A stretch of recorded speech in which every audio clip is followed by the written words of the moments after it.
O meu primeiro contato com a educomunicação foi aqui na Escola de Comunicações e Artes da USP. Foi por volta de final dos anos 2000, praticamente, não, no ano 2000. Porque foi o ano que eu defendi meu mestrado. E então eu já tinha feito a pesquisa de campo e era pesquisador aqui, tinha sido já há alguns anos, né, por alguns anos, cerca de 3 anos, pesquisador de iniciação científica aqui de um laboratório de pesquisas na área de comunicação e educação, que existiu aqui na Escola de Comunicações e Artes, né? Durante alguns anos, me refiro ao LAPIC, Laboratório de Pesquisa sobre Infância, Imaginário e Comunicação. Então, já estava no terceiro ano, quarto ano, na verdade, nesse LAPIC, concluindo o meu mestrado, né? Já após a fase de pesquisa de campo, e estava tratando de uma problemática que eu já vinha acumulando durante anos, né? Desde quanto experiência, né? Quanto também quanto objeto de reflexão. Nesse período que eu já vinha passando, então, na Escola de Comunicação e Artes, num laboratório de pesquisa sobre infância, imaginário, né, e comunicação, e sobre um determinado viés metodológico e tudo mais, né? Então, já tinha essa pequena história aqui como pesquisador e tinha esse problema. Qual é o problema que eu me refiro, né? Que foi objeto da minha pesquisa de campo também, né? O que acontece numa relação educativa formal, de sala de aula, né? Quando a mídia, o produto midiático se torna objeto, né? Da intervenção educativa, se torna parte daquele conjunto de objetos, de ações, de temas e tal, de uma área de conhecimento ou sobre uma temática, uma problemática, para percorrer um caminho com os alunos, né? Então, já está na concepção, não é só a mídia, né? Mas já está na concepção desse problema, enxergar um pouco mais, né? E aí entender isso como um ecossistema comunicativo.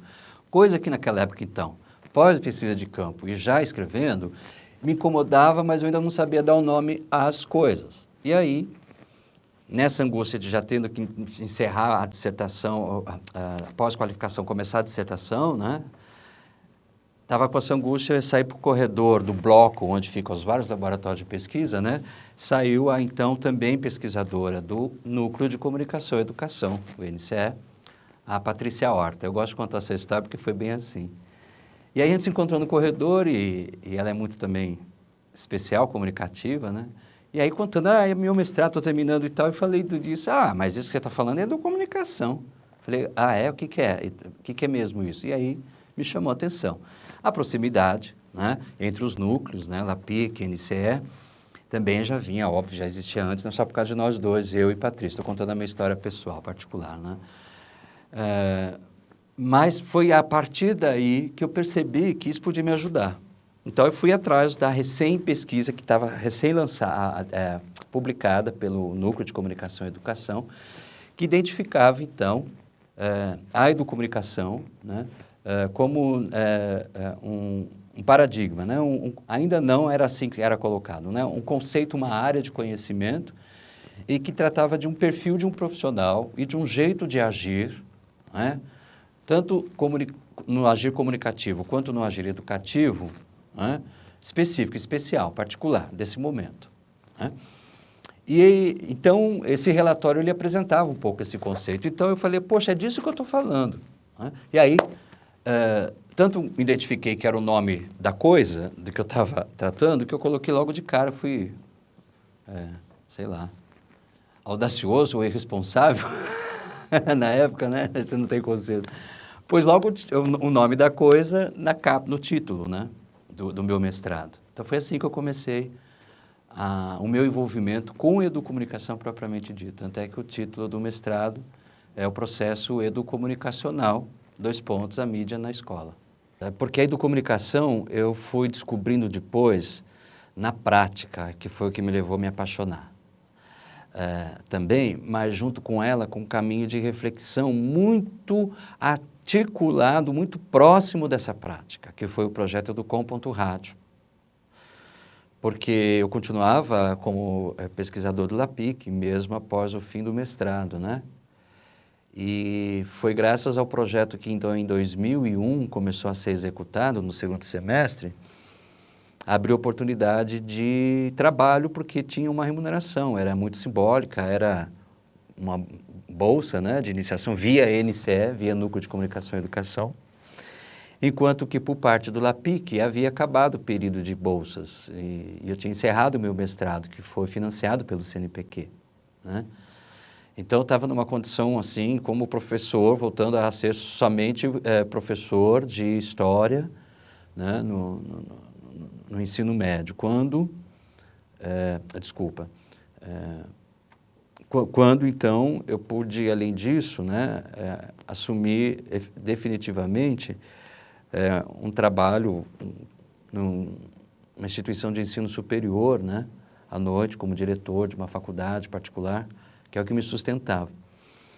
Mas, como se tratava de aos sábados o trabalho, né, do Educom.rádio, eu pude aproveitar essa oportunidade. Então, eu passei, a partir daí, a ter um envolvimento com a educomunicação em todos os sentidos, porque aí que eu fui descobrindo por que realmente a educomunicação ela é um campo de conhecimento, porque são várias nuances, são várias peças que compõem uma lógica, uma engrenagem, que tem toda uma proposta específica, né, um ideal de vida, de ser humano, de relacionamento entre as pessoas, que compõem então, a educomunicação.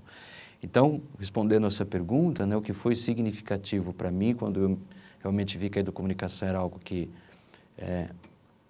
merecia eu continuar me envolvendo e me dedicando, foi com o projeto do Educom.rádio, porque eu passei nele 3 anos e meio. Essa pergunta sobre como está a educomunicação em relação ao campo, né, de pesquisa, de conhecimento, né, fora aqui da Escola de Comunicações e Artes e fora do Núcleo de Comunicação e Educação, né, a gente pode responder que a história recente comprova que já estamos num terceiro, né, estágio, né, da evolução da educomunicação como conceito e como campo de conhecimento reconhecido, né, em razão de alguns fatos históricos, né, recentes. Um deles é o próprio reconhecimento do curso da licenciatura em educomunicação, que com a publicação em Diário Oficial recentemente, no mês agora, né, do início de 2015, fechou um ciclo, né, um ciclo que foi longo, né, só de curso 4 anos, né, de uma estrutura curricular, né, no ensino superior, né, mas que antes disso exigia uma história longa, né, de vários projetos e a própria proposta do curso, da estruturação dela aqui nos trâmites da Universidade de São Paulo, né, exigiram muito tempo, muito capital de conhecimento, né? Então, o fato do reconhecimento recente, o próprio curso, né, da licenciatura em Educomunicação, estamos falando aqui da Escola de Comunicações e Artes, né? E o reconhecimento com a publicação recente do Diário Oficial, né? É um fato muito importante que demonstra que nós já estamos nesse terceiro estágio. O outro fato é justamente com relação a essa sua pergunta, né? Há quantas anos de educomunicação fora, né? Fora da Escola de Comunicação e Artes, ou fora até mesmo, né, lógico, do Núcleo de Comunicação e Educação, né? Ou até fora mesmo do Brasil. E aí a gente tem dados que mostram também isso, que nós estamos numa terceira fase, porque é a fase da expansão da educomunicação de forma internacional. É a fase da educomunicação ser identificada por grupos diversos de pessoas, articuladas em formas de instituições ou de eventos, né, internacionais, né, europeus, norte-americanos, e até de fora desses eixos, né, em relação à educomunicação. Então, a educomunicação, ela está nesse patamar, nesse nível agora, né, dessa divulgação, dessa consciência sobre a existência da comunicação e do que é a educomunicação. O estrangeiro mesmo, né, fora até da América Latina, está interessado em entender a especificidade, já reconhece a especificidade, né? Lógico que isso não é um processo de hoje, né? Estamos falando dos anos 80, 90. Mas, então, também respondendo a essa pergunta, de lá para cá, ela vai se expandindo de forma consciente e clara e sendo aplicada, né? E buscando diretrizes, né, que compõem, então, o que é a educomunicação como paradigma, em projetos vários pelo Brasil e, inclusive, em outras universidades, como cursos também, superior. Então, a gente também tem o bacharelado hoje em educomunicação na Universidade Federal, lá de Campina Grande, lá na Paraíba. A gente tem um movimento na própria Universidade Federal do Paraná, já há alguns anos. Não é um curso superior, mas existem cursos de especialização e é aplicado ao curso lá também de graduação, né, educomunicação. Existem produções acadêmicas a respeito. A mesma coisa tem um movimento já em Florianópolis, né, uma liderança na Universidade Estadual de Santa Catarina, né, mas na relação da tecnologia aplicada à educação. Tem um movimento no Rio Grande do Sul também nos últimos 10 anos que foi se fortalecendo e hoje tem polos de liderança que inclusive hoje está se tornando uma política pública de fato do Estado, a educomunicação. Ela compõe hoje uma estrutura orgânica do governo, da Secretaria de Educação do Estado, né, como coordenação dos núcleos de educação tecnológica no Estado todo. Não é à toa que vai acontecer agora lá o sexto encontro brasileiro de educomunicação. Esse é o terceiro aspecto que eu digo para você porque nós estamos nessa fase da terceira etapa, vamos dizer assim, da história da educomunicação, né? Que é essa então, né? Dessa consciência internacional sobre, dela se enraizando, né? Brotando e se enraizando, né? Por todo o Brasil. Eu tenho outros exemplos também do Nordeste que a gente pode citar, né? Como Recife, Fortaleza, um pouco mais recentes, né? O próprio Mato Grosso, também recente, mas já de forma bastante significativa a sua articulação com a educomunicação como conceito, paradigma que leva a temas de pesquisa, projetos de extensão, né? Envolvimento em organização ou envolvimento com eventos, né? Públicos, portanto, divulgação da educomunicação e discussão de temas que são centrais para o momento histórico-social brasileiro, né? E que são temas que dizem respeito a esse ambiente que é objeto da reflexão da educomunicação como conhecimento, né? Do que eu estou falando, né? Desse ecossistema comunicacional, dos temas que são tratados através desse ecossistema comunicacional. Então, peraí, vamos discutir temas de outras áreas, como o Código de Defesa do Consumidor, como o direito do consumidor, a redução da idade penal e como que isso aparece na mídia, é tratada pela mídia e como que eu posso usar também a mídia a qual eu tenho acesso para produzir a minha opinião ou aderir e fortalecer o movimento para a opinião a respeito de algo, então, que é um problema central da sociedade hoje, né? Mas que também perpassa a mídia. Então, eu também tenho que ter consciência disso, e etc. Então, hoje, voltando, né, ao histórico recente, esse sexto encontro é o primeiro fora de São Paulo, ele acontece no Rio Grande do Sul, ele acontece com a PUC, né, com a PUC, portanto, uma outra instituição. Nós já tínhamos nas outras edições recentes também feito parcerias fora da própria Escola de Comunicação e Artes ou da USP. Mas essa, então, também é outra característica, fora de São Paulo, como instituição particular do ensino superior, a PUC, Rio Grande do Sul, mais articulação, então, de toda a sociedade regional lá do Sul, mas nós temos, assim, um volume de participações de trabalhos escritos do Brasil todo, bastante significativo. Então, esse terceiro fato, né, comprova esse movimento da educomunicação se expandindo e se enraizando. E aí, voltando então ao internacional, né, nós temos então vários outros exemplos recentes, mas o mais recente é o que vai acontecer no sexto encontro, lá no Rio Grande do Sul, daqui 2 semanas, a participação internacional. Embora seja sexto encontro brasileiro,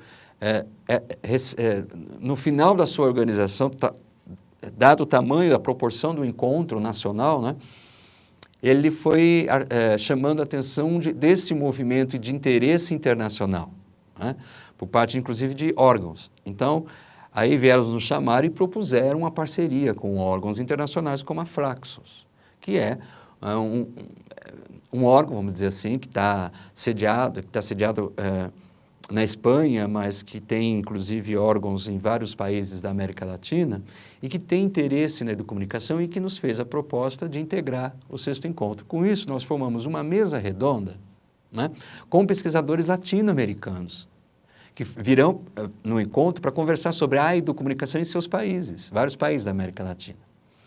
E algo que é, assim, ainda um movimento de bastidores, mas que eu já posso dizer, não com muitos detalhes, é que no último dia do evento, enquanto o evento está acontecendo com milhares de atividades, nos bastidores, a Flaxo, a ABB Educom, o NCE, a ECA e mais a PUC e mais outras instituições, como a Federal de Santa Maria e tudo mais, estão apoiando uma organização de instituições internacionais para se estudar a educomunicação. E aí estudar enquanto conceito, identificar projetos, e isso articulado à Unesco e à ONU. Então, isso demonstra que esse terceiro estágio, né, da educomunicação vem comprovar que ela é reconhecida como um paradigma, né, como conceito, como diretrizes de uma forma de ser na sociedade atual, porque traz nessa discussão como a questão central, né, como se dá o processo comunicacional. E o quanto ele está a favor de um processo educativo.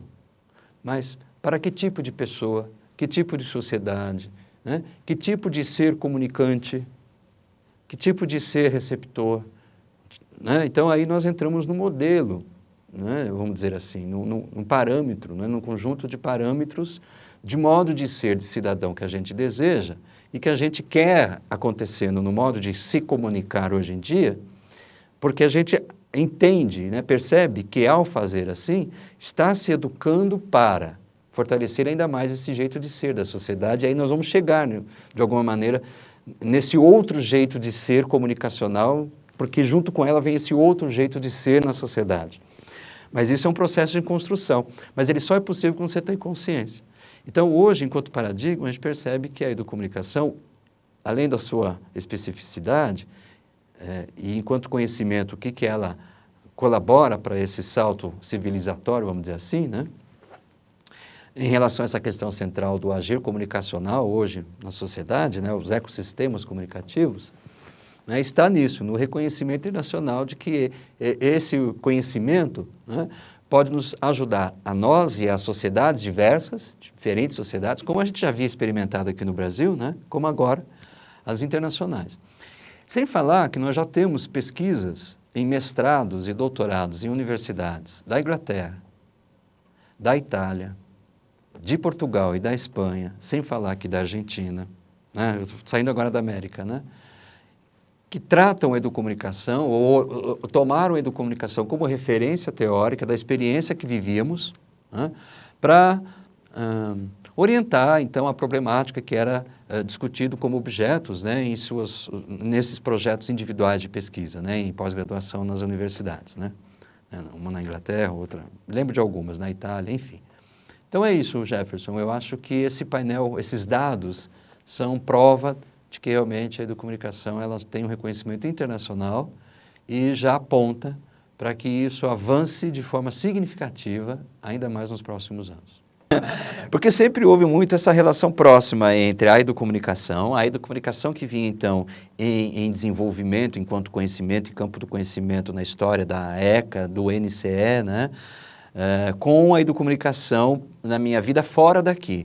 Até isso justamente começou naquele casamento que eu havia há pouco contado, né, de como que eu conheci a educomunicação, que foi meu mestrado, porque o objeto de estudo do meu mestrado foi uma situação de aula de história do Brasil, do primeiro ano do ensino médio particular do Colégio Maria Montessori, que já existia então, né, bons anos, no bairro de Moema, na capital.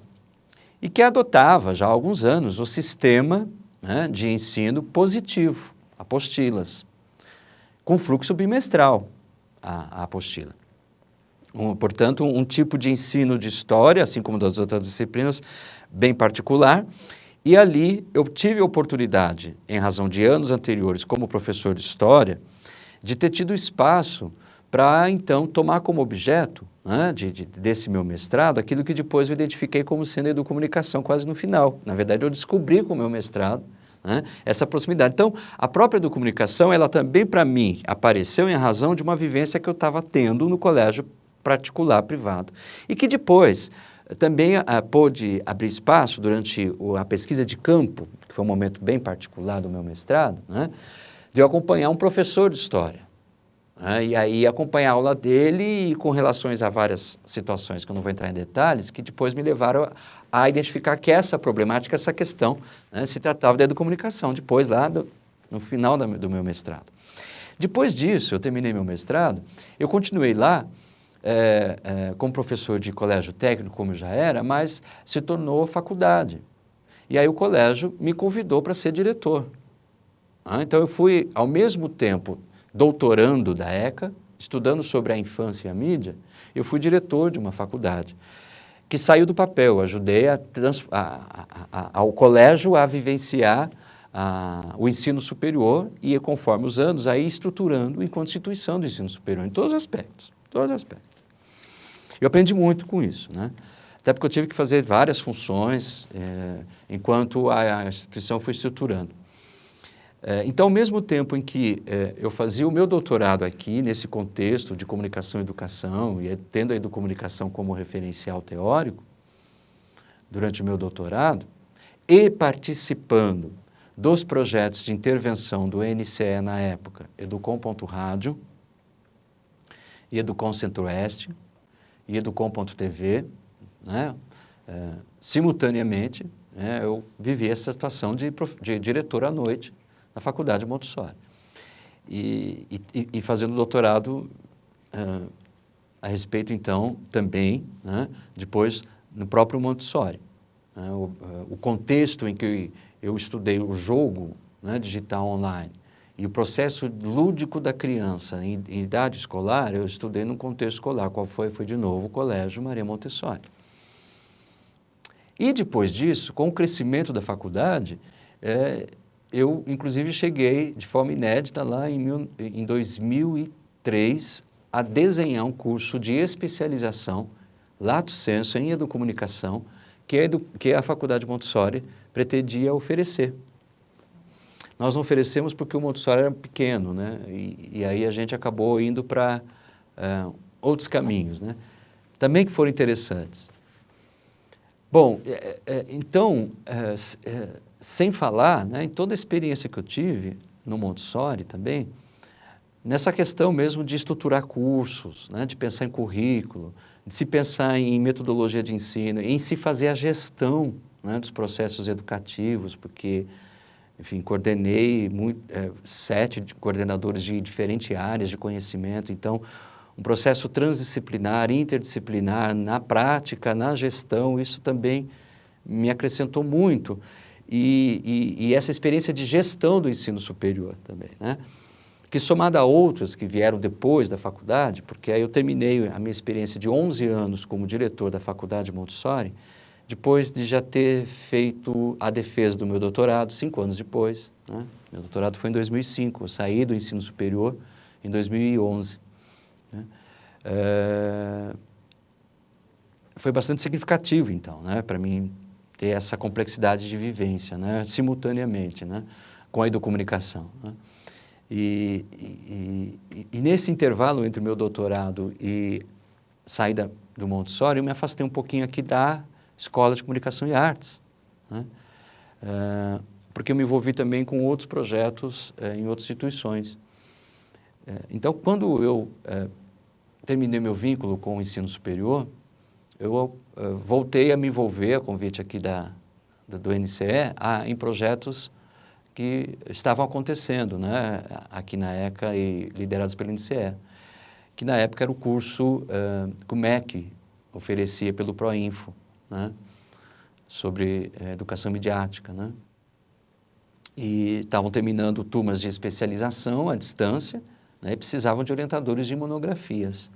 Foi assim que eu voltei à relação com a instituição ECA e com o NCE, a educomunicação aplicada nos projetos sob a liderança do NCE.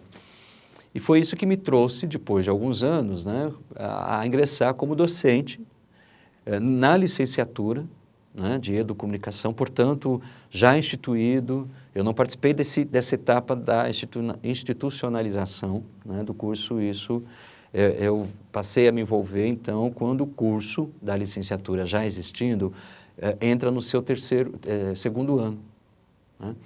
E aí surgem disciplinas que os professores do curso, recém, né, autorizado, me convidam para integrar outros convidados, né, para socializar a experiência. No caso da experiência que eu tive no campo de trabalho, em projetos sociais, utilizando a web, né, a internet, isso lá pelos anos isso era 2000, então, 2006, 2007, 2008, 2009, para que eu contasse essa experiência e trouxesse elementos, porque isso fazia parte, então, desse currículo, desse curso inovador, recentemente autorizado e que, conforme estavam passando os anos, estavam se instituindo enquanto curso. É que eu passei a me envolver com o curso, como convidado, e aí colaborando, né, como sempre, a partir da minha experiência, que logo, um pouco depois, isso se prolongou em alguns semestres, surgiu a oportunidade que também, em razão do passar dos anos e do crescimento do curso, a USP foi autorizando os concursos para novos professores, né? E isso acontece no momento em que os projetos sociais, pela organização não governamental, a qual eu estava prestando serviços, envolvido nesses projetos, né, de uso de tecnologias de educação, né, estava num momento de drástica redução, de crise, me mostrou como sendo a oportunidade alternativa, né, para me sustentar e passar a concorrer ao concurso, né? E foi aí que eu me preparei durante 6 meses para o concurso e, né, para mim, foi uma alegria imensa, porque me fez passar um cinema, né, assim, em 1 segundo e ao mesmo tempo, depois que saiu o resultado, em 1 segundo, e depois todo o sofrimento que foi o concurso, porque ele foi realmente, para mim foi o primeiro, né, mas ele foi realmente sério, muito concorrido, muito sério, muito legal para mim, pelo menos aprendi bastante também. Mas ali aquela respirada de, logo no minuto seguinte a saber que era você, né, o novo professor de epistemologia da educomunicação. Eu falei, vixe Maria, que negócio difícil que é esse. Mas que negócio desafiador e interessante e enfim, que exige, né, muito trabalho. Então, vamos lá, depois dessa respirada, né, nessa respirada, no segundo, muita coisa dessa história passou e, ao mesmo tempo, a ficção científica, né, de pensar como é que pode ser o futuro, ao mesmo tempo, na minha cabeça passou. E de lá para cá que tem sido, então, meu envolvimento no curso. Bom, aí, em relação a essa outra questão, porque eu acho a história do curso... E onde ele poderia avançar? Então, eu acho que ele está mostrando que ele está indo bem no caminho natural, né? E eu posso dizer isso tendo a experiência também até como gestor, né, de cursos nesse nível de ensino superior, até particular, ok, mas também público, né? Onde então eu implementei em 7 anos, 7 cursos diferentes, em áreas diferentes, né? De que assim como eu vi lá, também aqui eu vejo claramente que a licenciatura em educomunicação, ela avança, né, no caminho positivo, de amadurecimento, né? Na medida em que justamente o curso acabou de completar o seu primeiro ciclo, né? Ou seja, dos seus 4 anos. Então, todas as disciplinas agora efetivamente acontecem. Mas, mesmo assim, de forma tão recente, o curso já mostra sua capacidade de criação, né, e a sua maturidade em vários outros tipos de ações que, em muitos dos cursos, em muitas instituições, requeriria muito mais tempo. E isso se deve ao fato do curso ter nascido depois desse histórico todo, não só meu, né, mas de outras pessoas, de um grupo de pessoas, né, com algumas lideranças fundamentais, como é o caso do professor Ismar de Oliveira Soares, do professor Adilson Citelli, da professora Maria Aparecida Bacega, e assim, gerações e outras gerações que vão construindo, né, com a sua dedicação, né, esse histórico que a gente identifica agora, né, olhando para esse histórico recente, né, como tendo sido o histórico do surgimento, articulação, primeira geração, vamos dizer assim, da educomunicação, depois da segunda geração, né, e agora nós estamos numa terceira geração em que não só se tem um curso, mas como um curso que ele já acontece de fato, do começo ao fim, portanto o ciclo todo, que já é reconhecido, então ele tem uma garantia, né, de criar oportunidades de emprego, de trabalho, que isso já vinha acontecendo, mas ainda de maneira informal, no mercado informal, ou não vinha acontecendo suficientemente porque a função, o papel, né, deste novo profissional, com esse perfil de formação, ainda não se tinha conhecimento. Na verdade, ele já existia e quando não se tem consciência, né, não se enxerga, então não se identifica. E porque também ele nasce, ainda é recente, enquanto campo profissional de atuação. Então, o próximo passo que a gente está tomando já com ações, né, é de o Ministério do Trabalho reconhecer como ocupação. Nesse sentido, né, e no sentido acadêmico também, recentemente o curso mostra que tem produção acadêmica, produção de projetos de intervenção, de extensão, né, cultural, de envolvimento com eventos, então produção cultural também, e assim vai, né, que mostram também essa maturidade, né. Então, tanto em termos de atuação, de formação de profissional, quanto de ação, produção científica, quanto no que diz respeito à atuação profissional no campo de mercado de trabalho, né, com ações como essas que agora estão acontecendo, mas só puderam acontecer agora por conta desse histórico, mas que por acontecerem agora, elas vão garantir ainda mais um futuro, né, mais positivo, promissor para um curso como esse, tão recente, né? E embora eu possa até dizer que eu percebo isso pela experiência durante 11 anos como diretor acadêmico, coordenador de curso, mas aqui especialmente apaixonado pela educomunicação, né? Então eu sou um colaborador que, como professor agora, né, mais dentro do que nunca, né, assim como outros colegas do recente curso, né, então também é um curso com muitos professores recém-concursados, então estamos com esse comprometimento, né, com essa garra de dar continuidade, né, a esse trilho, né, essa história positiva que foi se tornando a educomunicação aplicada aqui, né, posto na prática, né, desde lá, do começo com objeto de pesquisa, né, até hoje como é uma política pública, como é uma área de conhecimento e como é um campo de atuação profissional, né, com tudo que isso exige, né, desde então cursos reconhecidos, né, profissionais específicos que têm então já também todo um histórico de uma formação que lhe dá autoridade de falar sobre esse novo campo de conhecimento ou de usar esse novo conjunto ou novas articulações de conhecimentos a propósito de novas temáticas, novas preocupações, né? Então, esse terceiro estágio que a gente está é também no que diz respeito ao curso aqui de licenciatura em educomunicação, né? Já um outro momento que é esse de amadurecimento, de uma maturidade que vai abrir ainda mais oportunidades, interesse, tanto no que diz respeito a quem procura pela formação, quanto para quem se formou, né, de ter oportunidades de concurso, de atuar em mercado de trabalho, para além dos que já têm, né? Porque os que já têm também ganham nesse processo, porque são reforçados, como é o caso de educador social, que você como educomunicador, né, pode participar, já tem inclusive projetos no terceiro setor, né, que já há alguns anos também, né, solicita explicitamente, né, o profissional em educomunicação ou educomunicador, né. Então esse movimento a sociedade já tem. Mas, como eu estava dizendo há pouco, né, o processo vai se fortalecendo agora com movimentos como o que a gente agora pode, né, fortalecer, como o do Ministério do Trabalho, reconhecer o educomunicador na sua lista de ocupações, né?